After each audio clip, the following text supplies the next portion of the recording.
বল নয়, প্রতিপক্ষ খেলোয়াড়ের গায়ে লাথি মারলেন আর্জেন্টাইন খেলোয়াড়। মাত্র 20 মিনিটের জন্য মাঠে নামলেন, আর সেটাও শেষ করতে পারলেন না নিকো গঞ্জালেস।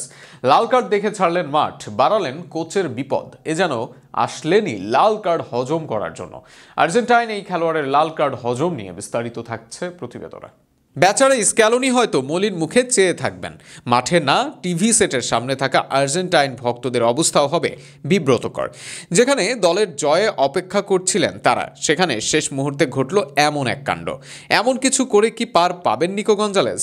আর্জেন্টিনা দলের হয়ে মূল একাদশে দেখা যায় তাকে প্রায়শই। এই ম্যাচেও হয়তো অনেকের ধারণা ছিল মূল একাদশে খেলবেন তিনি, কিন্তু তার বদলে নামানো হয় থিয়াগো আলমাদাকে।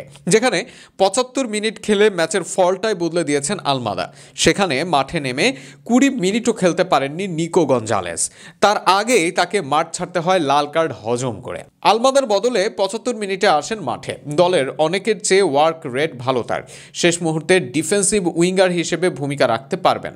এছাড়াও আগামী ম্যাচের জন্য কোচের রাডারেও থাকতে পারতেন, হতে পারতেন ব্রাজিল ম্যাচের তরুপের তাস। কিন্তু কিসের ভেতর কি? কোচের আস্থার প্রতিদান দেওয়ার বদলে এদিন হজম করলেন লাল কার্ড।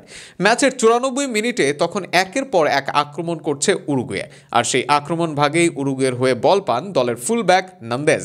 সেই নান্দেজের কাছ থেকে বল নিতেই আক্রমণ চালান নিকো। তবে নান্দেজের থেকে বল নিতে বলের গায়ে নয়, সরাসরি এই উরুগুয়ানের গায়ে লাথি দিয়ে বসেন নিকো। নিকোর লাথি হজম করে মাঠেই বসে পড়েন নান্দেজ, আর তাতেই ফাউলের বাঁশি রেফারির। একই সাথে উঁচু করে ধরেন লাল কার্ড। ম্যাচ শেষ হবার আগেই মাঠের বাইরে নিকো গঞ্জালেস। উইংয়ে আর্জেন্টিনা দলে কখনোই খুব বেশি অপশন ছিল না। এর মাঝেই দিবালা গার্নাচোর মতো খেলোয়াড়রা জাতীয় দল থেকে ছিটকে গেছেন।